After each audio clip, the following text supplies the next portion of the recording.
You either believe in God or you believe in science. That's the message our culture has been pushing for years. Like you have to choose a side, as if believing in a creator disqualifies you from believing in everything you've learned about science over the past 500 years because, well, you think science is probably just wrong. On the other side, we got convinced that the more science explains the world, the less we need God. Like science is a substitute for God, as if we found the recipe and no longer need the chef. But what if that entire debate is built on a false choice? What if God and science were never meant to compete at all? Now listen carefully, because this is deeper than it sounds. You'll walk away with a clearer understanding of how the natural world points toward a creator, why science doesn't eliminate God, and how the supposed tension between faith and reason is actually one of the biggest illusions of our time. Let's begin where most people start.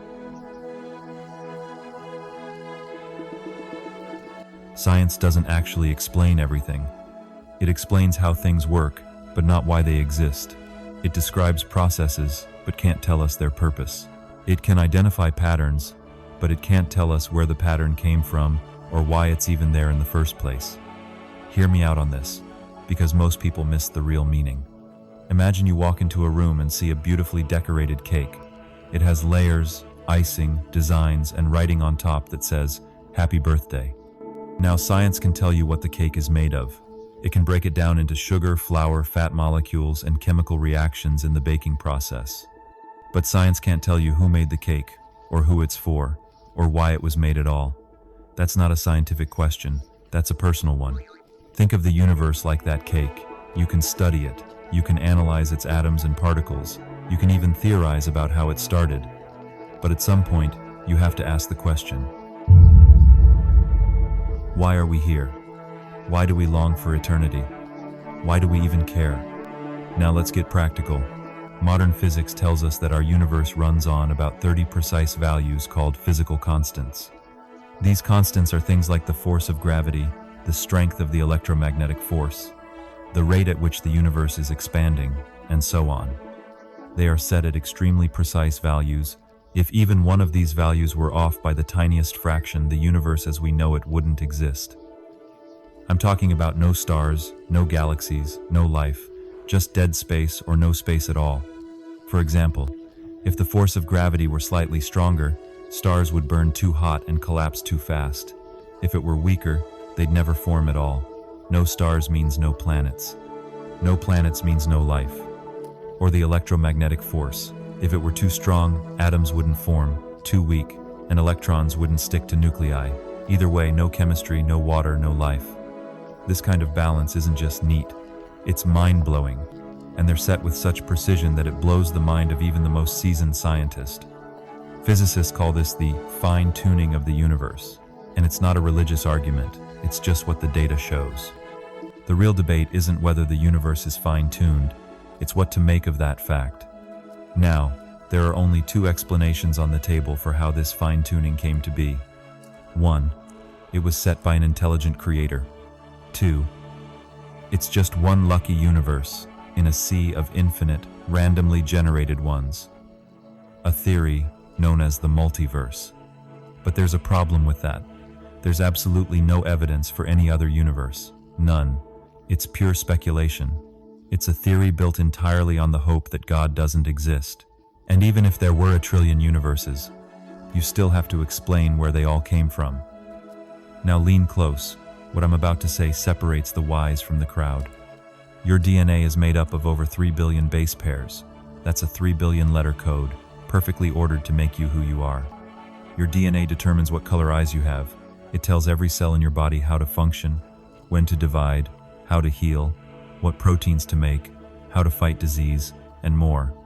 If one letter is out of place, serious problems happen. And yet somehow, every one of us is walking around with this perfect coding system, operating 24/7, without us even thinking about it. And you think that's random? It's not, that's intelligent. You don't need to be a scientist to recognize a pattern, you just need common sense. It's more complex than any computer program ever written. It's more advanced than any technology known to man. Yet some people want you to believe it all happened by accident. Some random chemicals floating in a pond billions of years ago just happened to form life. No blueprint, no guidance, just a happy, cosmic accident. But let's be honest. When you see a code, you assume a coder. When you see a message, you assume a messenger. When you see information, you assume intelligence.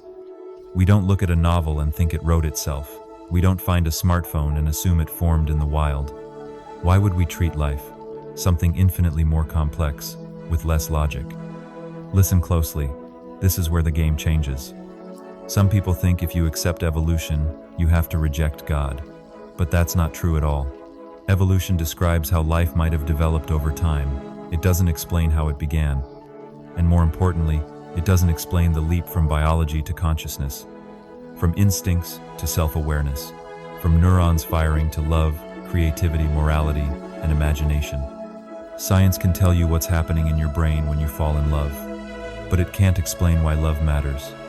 It can scan your brain when you feel guilt, but it can't explain why you feel guilty in the first place. It can track brainwaves when you pray, but it can't explain who you're talking to, or why that connection gives you peace. This is where science ends and faith begins. Faith isn't about ignoring evidence. It's about going beyond what evidence can explain. And that's not just a religious concept. Even atheists operate on faith. They believe the universe popped into existence for no reason. They believe that life came from non-life, that intelligence came from chaos, that morality is just a social construct, that love is a chemical illusion, that consciousness is a fluke, that everything is just the result of blind chance. That takes faith too. It's just a different kind. So the real question isn't, do you have faith? It's, what do you put your faith in? Here is the big picture.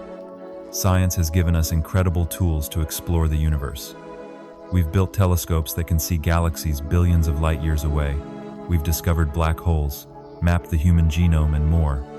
But the more we discover, the more we realize how little we actually know. Every answer leads to another question. Every breakthrough opens another mystery.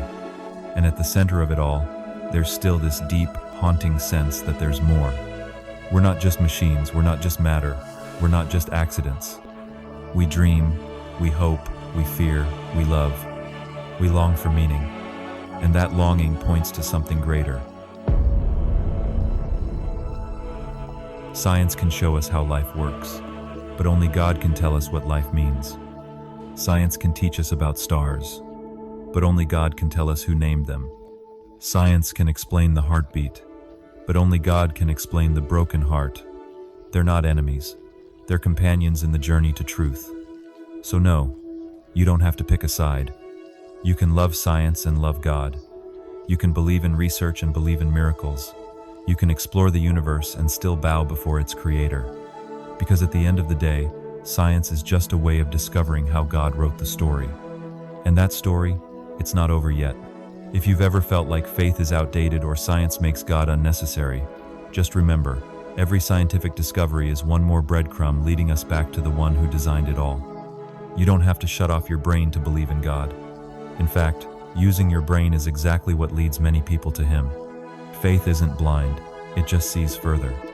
And the more we understand this world, the more we recognize it didn't make itself.